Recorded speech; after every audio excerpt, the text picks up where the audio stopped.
बिस्मिल्लाहिर्रहमानिर्रहीम। अस्सलाम वालेकुम व्यूवर्स, मैं हूं शेफ़ मारिया और आज मैं आप लोगों के लिए बहुत ही मज़ेदार से बेकरी स्टाइल केक की रेसिपी लेकर आई हूं। और आज मैं आप लोगों को 1 पाउंड केक सिखाने जा रही हूं।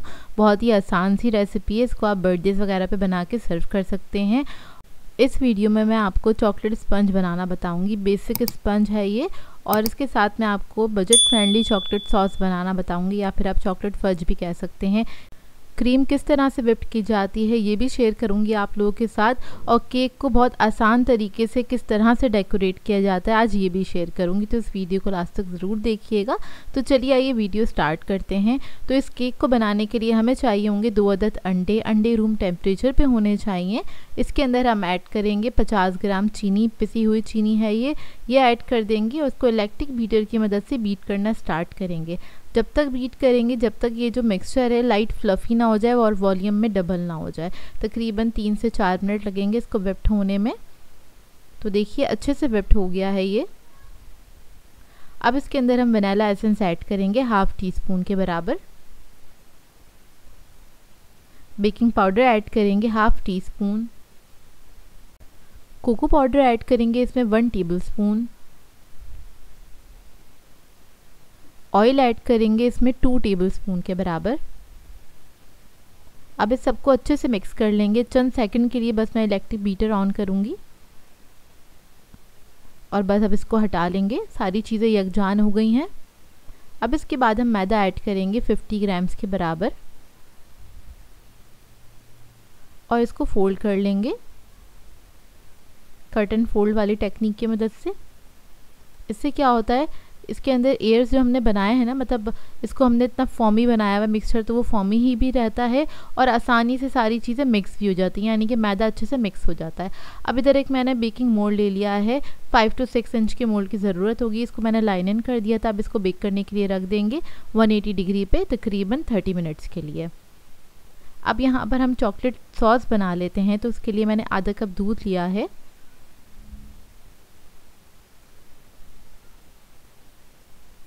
इसमें ऐड करेंगे हम 2 टेबलस्पून के बराबर कोको पाउडर। 5 टेबलस्पून ऐड करेंगे चीनी, दानेदार चीनी है ये। अब इस सबको मिक्स कर लेंगे। अभी मैंने फ्लेम ऑन नहीं की है, फ्लेम ऑफ ही है। पहले इसको मिक्स करेंगे अच्छी तरीके से, क्योंकि कोको पाउडर के अंदर लम्स होते हैं तो वो बहुत देर से निकलते हैं। अगर आपने इसको मतलब गर्म करने के लिए रख दिया है, चूल्हा जला दिया, तो बहुत मुश्किल हो जाएगी। अब आधा कप दूध और ऐड करेंगे इसके अंदर। आधा कप पहले इसलिए ऐड किया था ताकि जो इसमें लम्स हैं वो सारे अच्छे से डिज़ोल्व हो जाए। अब इसके बाद मैं इसके अंदर फ्लेम ऑन करूँगी और इसको पकने के लिए रख दूँगी। ये बजट फ्रेंडली सॉस है क्योंकि चॉकलेट काफ़ी ज़्यादा एक्सपेंसिव मिलती है। खाली चॉकलेट से बनाना चाहते हैं तो चॉकलेट से भी बना सकते हैं, उसकी भी रेसिपी मेरे चैनल पे मौजूद है। लेकिन आप लोग ये वाला बनाएंगे तो इसका भी टेस्ट बहुत अच्छा आता है। अब इसके अंदर जब ये थोड़ी देर पक जाएगा, 1 से 1.5 मिनट तक पकाने के बाद हम इसके अंदर चॉकलेट ऐड करेंगे। कोई भी ब्रांड की चॉकलेट जो आपके पास घर में मौजूद हो, कुकिंग चॉकलेट वो ऐड कर सकते हैं 50 ग्राम्स के बराबर। वो ऐड करने के बाद बस आधा मिनट तक और कुक करेंगे और ये हमारा जो चॉकलेट सॉस है बनके तैयार हो गया है। अब इसको हम ठंडा करने के लिए रख देंगे। अब आ जाते हैं क्रीम की तरफ। तो 1 पाउंड केक बनाने के लिए हमें 1 कप क्रीम की ज़रूरत होती है, यानी कि 250 ग्राम्स के बराबर। क्रीम मैं यहाँ पे व्हिपिंग क्रीम यूज़ कर रही हूँ। क्रीम जो है आपकी ठंडी होनी चाहिए, इसमें आइस क्रिस्टल्स नहीं होने चाहिए। अगर हैं तो थोड़ी देर छोड़ दीजिएगा काउंटर टॉप पे।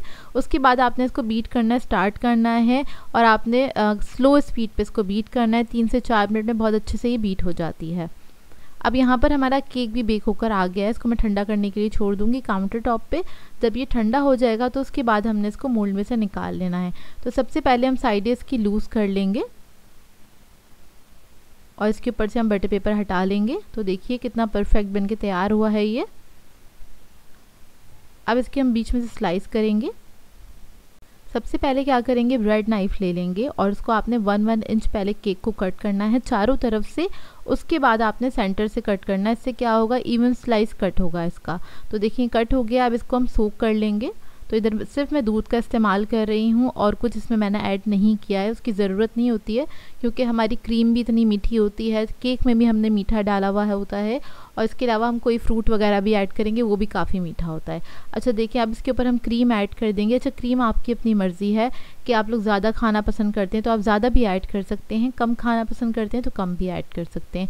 यहाँ पर मैं बेकरी स्टाइल केक बना रही हूँ, तो अक्सर आपने देखा होगा फ्रूट कॉकटेल ऐड किया हुआ होता है उन्होंने, या फिर पाइनएप्पल ऐड किया हुआ होता है। तो आपकी अपनी मर्ज़ी है, कोई भी फ्रूट आप ऐड कर सकते हैं। इधर जस्ट मैं आपको आइडिया दे रही थी, आप कोई भी फ्लेवर का केक बना सकते हैं। अब इसके ऊपर थोड़ा सा चॉकलेट सॉस मैंने ड्रिजल कर दिया है। दूसरा केक का स्लाइस रखेंगे और हाथ से एक बार प्रेस कर देंगे ताकि जो सारी चीज़ें ना वो इवन हो जाए, ऊपर से केक भी थोड़ा सा इवन सा हो जाए।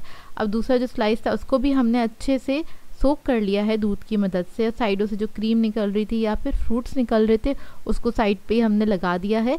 अब थोड़ी थोड़ी सी क्रीम लेंगे और क्रम कोट करना स्टार्ट करेंगे। तो जो भी बिगनर्स हैं वो लोग देख लें, सबसे पहले आपने क्रम कोट करना है, ये लाजमी है। इससे क्या होगा, क्रम्स आपको बाद में तंग नहीं करेंगे और फिर क्रीम के अंदर नहीं आते, डिस्टर्ब भी नहीं होते आप लोग।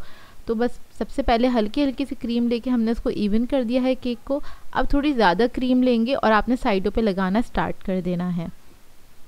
तो इस तरह से आपने पैलेट नाइफ़ की मदद से आपने क्रीम लगा लेनी है।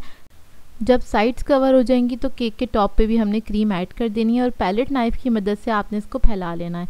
अच्छा, यहाँ पर मैं टर्निंग टेबल का इस्तेमाल कर रही हूँ, इससे बहुत आसानी से क्रीम जो है ना वो फैल भी जाती है, हाथ भी आपका सही चलता है। और अगर नहीं है आपके पास टर्निंग टेबल तो कोई बात नहीं, थोड़ा स्लो आप लगा लीजिएगा क्रीम, लेकिन लग जाती है क्रीम उसके बगैर भी। अब यहाँ पर मैं यूज़ कर रही हूँ, ये कोम यूज़ कर रही हूँ, ईजिली मार्केट से मिल जाता है। तो ये कार्ड था मेरे पास, उसका इस्तेमाल किया है मैंने।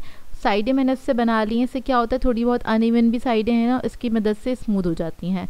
ऊपर से हमने केक को थोड़ा सा स्मूथ कर लिया, लेकिन बहुत ज़्यादा स्मूथ नहीं किया है, आपको दिख रहा होगा, क्योंकि ऊपर से हमने इसको कवर करना है। अब जो हमने सॉस बनाया था ना उसको हमने थोड़ा सा इस तरह से ड्रिप कर देना है चारों तरफ इस तरह से लगा के। अच्छा, इसको मैंने डाल दिया था पाइपिंग बैग में, इससे आसानी हो जाती है काफ़ी। तो देखिए जहाँ जहाँ से थोड़ा सा ड्रिप नहीं हुआ है थोड़े से ड्रॉप्स हम और लगा देंगे। मैंने 1-1 इंच के फासले से ये ड्रॉप्स लगाए हैं, आप देख लें इस तरह से।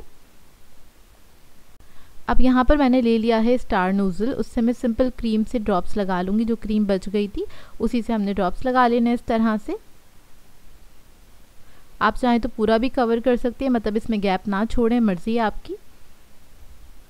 अब इसके बाद मुझे थोड़ी सी कमी लग रही थी तो मैंने क्या करा, जो चॉकलेट सॉस बनाया था उसको मैंने सेंटर में डाल दिया इस तरह से, और इसको मैं फैला लूँगी नाइफ़ की मदद से हल्के हाथ से।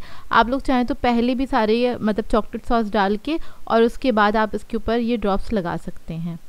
तो यहाँ पर बस इसको मैं फैला लूँगी। और चॉकलेट सॉस देखिए आप कितना अच्छा बनाएं, इसका टेस्ट भी बहुत अच्छा होता है और कोई यकीन नहीं करेगा इसको आपने कोको पाउडर के साथ तैयार किया है। अच्छा, उसके बाद इसको हम डेकोरेट करेंगे। फाइनल जो लुक है हमारा वो हमने चेरीज़ लगा दी हैं इसके ऊपर। आप लोग चाहें तो जैम भी लगा सकते हैं, जैम रेड जैम जो होता है ना उसकी मदद से भी आप इसको थोड़ा सा डेकोरेट कर सकते हैं। तो देखिए इसको मैंने ठंडा करने के लिए रख दिया था फ्रिज में 2 से 3 घंटे के लिए। उसके बाद आप इसको सर्व कर सकते हैं। 1 पाउंड का जो केक बन के तैयार होता है, घर में जो बन के तैयार होता है, क्योंकि उसका साइज़ थोड़ा सा बड़ा होता है मार्केट वाले केक से, तो आप इसको 8 लोगों को आराम से सर्व कर सकते हैं। बहुत ही ईजी रेसिपी है, बहुत आसान तरीके से मैंने आपको सिखाया और छोटी रेसिपी दी है ताकि हर कोई इसको ट्राई कर सके। बहुत ही सॉफ्ट और मॉइस्ट केक बन के तैयार होता है। आई होप आपको ये रेसिपी अच्छी लगी हो। इस रेसिपी को ट्राई करें तो अपना फीडबैक ज़रूर दीजिएगा मुझे।